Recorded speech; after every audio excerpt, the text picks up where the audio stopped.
नमस्कार दोस्तों। एक राजा और रानी की एक भूल ने उनका पूरा राजपाट छीन लिया। जय श्री विष्णु भगवान। आप सभी का स्वागत है आपके अपने YouTube चैनल कथा कहानी 13 में। आज हम लेकर आए हैं अधिक मास की पावन नवमी कथा। एक ऐसी कथा जो हमें बताती है कि सच्चे मन से किया गया व्रत, पूजा और भगवान पर विश्वास कभी व्यर्थ नहीं जाता। तो प्रेम और श्रद्धा से बोलिए श्री विष्णु भगवान की जय। अब ध्यान से सुनिए अधिक मास की यह दिव्य कथा।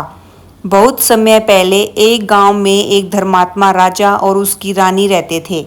दोनों भगवान विष्णु के परम भक्त थे और हर 3 साल में आने वाले अधिक मास का व्रत और नियम पूरे श्रद्धा भाव से करते थे।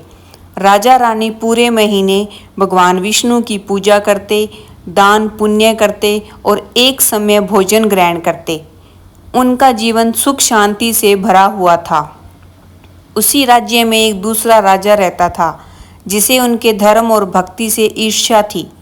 उसने सोचा अगर इनका व्रत टूट जाए तो इनका पुण्य समाप्त हो जाएगा।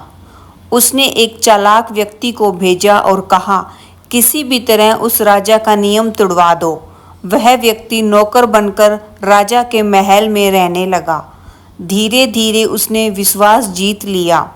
एक दिन उसने झूठा बहाना बनाया कि उसके पेट में बहुत दर्द है और दवा के नाम पर शराब मंगवाई।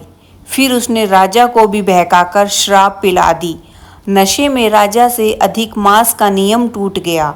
जब अगले दिन राजा को होश आया तो उसे अपनी भूल का बहुत पछतावा हुआ, लेकिन अब देर हो चुकी थी।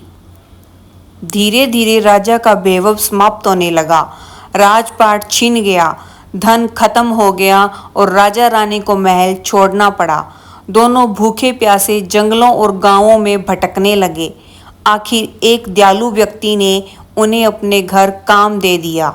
रानी रसोई का काम करने लगी और राजा पानी भरने लगा। समय बीतता गया। 3 साल बाद फिर से अधिक मास आया। राजा को अपनी गलती याद आई। उसने रानी से कहा इस बार चाहे कितनी भी कठिनाई आए, मैं पूरे नियम और श्रद्धा से अधिक मास का व्रत करूंगा। दोनों ने मिलकर भगवान विष्णु की पूजा शुरू की। वे केवल एक समय भोजन करते और पूरे मन से भक्ति में लगे रहे। 15 दिन बीत गए। एक रात राजा को स्वप्न आया। स्वप्न में भगवान विष्णु प्रकट हुए और बोले, राजन, तुम्हारी सच्ची भक्ति और पश्चाताप से मैं प्रसन्न हूँ। अब तुम्हारे सारे दुख समाप्त होंगे। सुबह होते ही सब कुछ बदलने लगा। राजा को उसका खोया हुआ राज्य वापस मिल गया। महल फिर से खुशियों से भर गया। राजा रानी ने भगवान विष्णु का धन्यवाद किया और पूरे राज्य में भंडारा करवाया। गरीबों को दान दिया, साधु संतों को भोजन कराया और अधिक मास का उद्यापन बड़े धूमधाम से किया।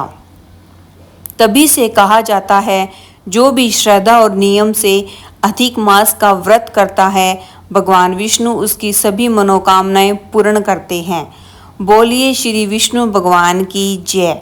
अगर आपको ये पावन कथा पसंद आई हो तो वीडियो को लाइक करें और ऐसे ही धार्मिक एवं प्रेरणादायक कथाएं सुनने के लिए हमारे चैनल कथा कहानी 13 को जरूर सब्सक्राइब करें। घंटी वाला बटन दबाना न भूलें। फिर मिलेंगे एक नई दिव्य कथा के साथ। तब तक के लिए राधे राधे।